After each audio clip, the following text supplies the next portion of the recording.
पहले ही बीजेपी ने बिहार की दुर्गति कर दी। इस बार जब से सरकार बनी है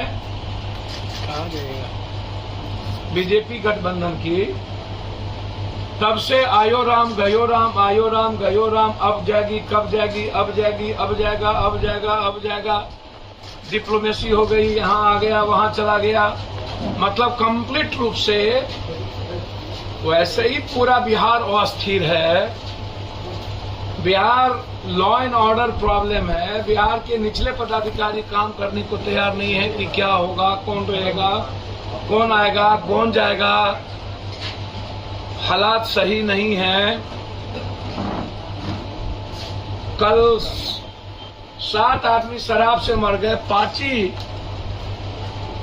पार्टी हो रही है शराब की, उसमें 2 लोग मर गए। आपको आश्चर्य होगा इसमें किसमें। आप कर्नाटक, मध्य प्रदेश, महाराष्ट्र, झारखंड का तोड़ रहे हैं, तो ईडी की जांच तो आप पर भी होनी चाहिए। और 8 सालों में 1 to 5 में जो आया है, उस पर भी ईडी की जांच होनी चाहिए। ईडी विपक्ष के लिए ही स्वतंत्र क्यों है? सर्वोच्च न्यायालय की आंखें सबके लिए खुले ना। विपक्ष के पास ही अकूट संपत्ति है और लगातार जिस तरीके से कांग्रेस महंगाई से लड़ रही है, पप्पू यादव महंगाई से और बीजेपी राहुल गांधी से लड़ रहा है। इनको महंगाई मुद्दा नहीं है।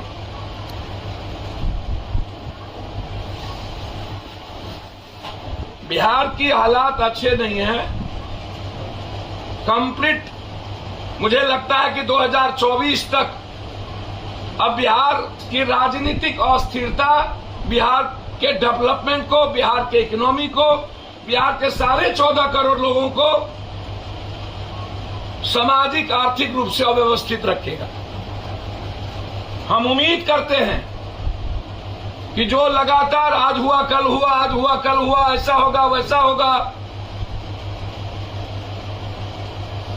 और ये जब मान ही लिया गया है कि नीतीश कुमार जी को बीजेपी किसी भी कीमत पर मौका देने को तैयार नहीं है, अब बकसने को तैयार नहीं है। 2024 तक उनकी मंशा है इसको किसी तरह ले चलो, उसके बाद जब है करो।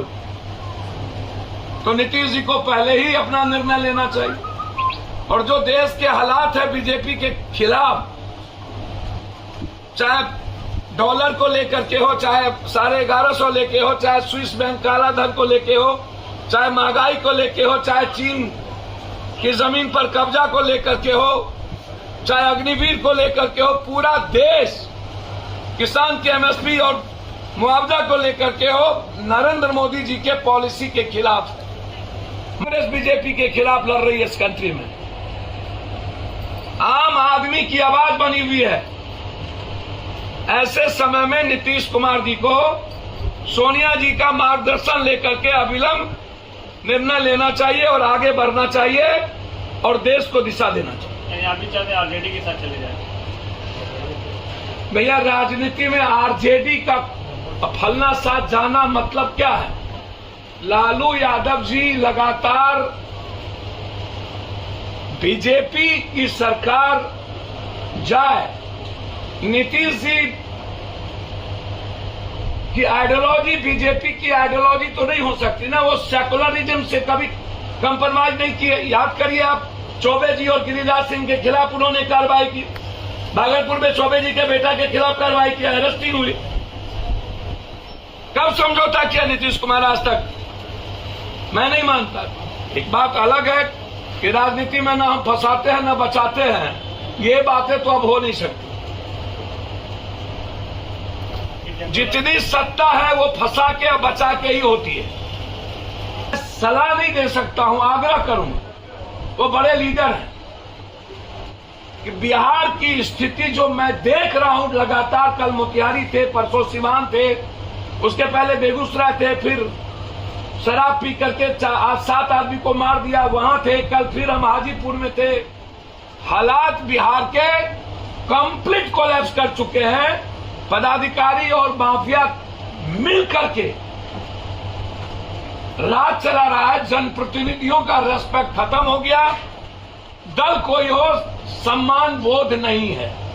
ऐसे परिस्थिति में पदाधिकारी की चांदी है और वो उन्हें लगता है कि यह सरकार स्टेबल नहीं है, इसीलिए ये कहने की स्थिति में नहीं है।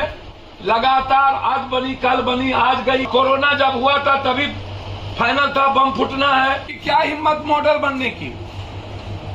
इस कंट्री में बीजेपी और आरएसएस के बगैर चिट्ठी भी इधर सुधर कर सकती है। जिसके पास ईडी, जिसके पास सीबीआई, जिसके पास मरवाने की बड़ी ताकत, सरकार तोड़ने की ताकत। असम में भी बंगाल का सीआईडी गया, पहले ही वहां असम पुलिस बैठी हुई थी।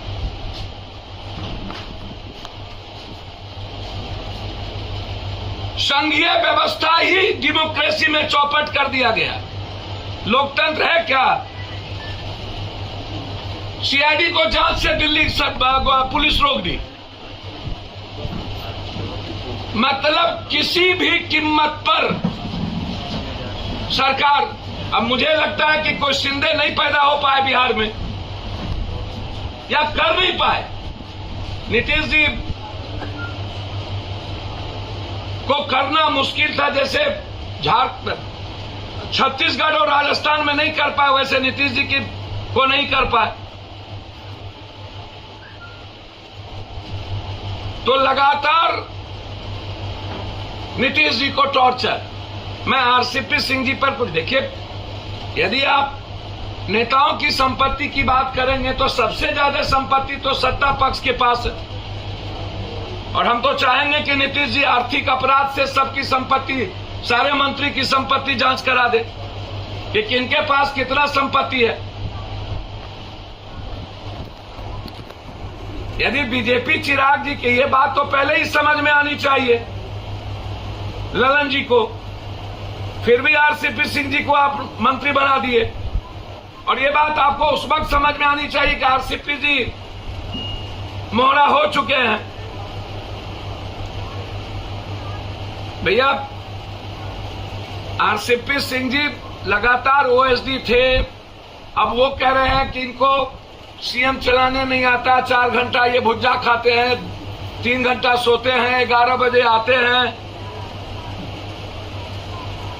अब ओएसडी पीएस भी ज्ञान देने लगे।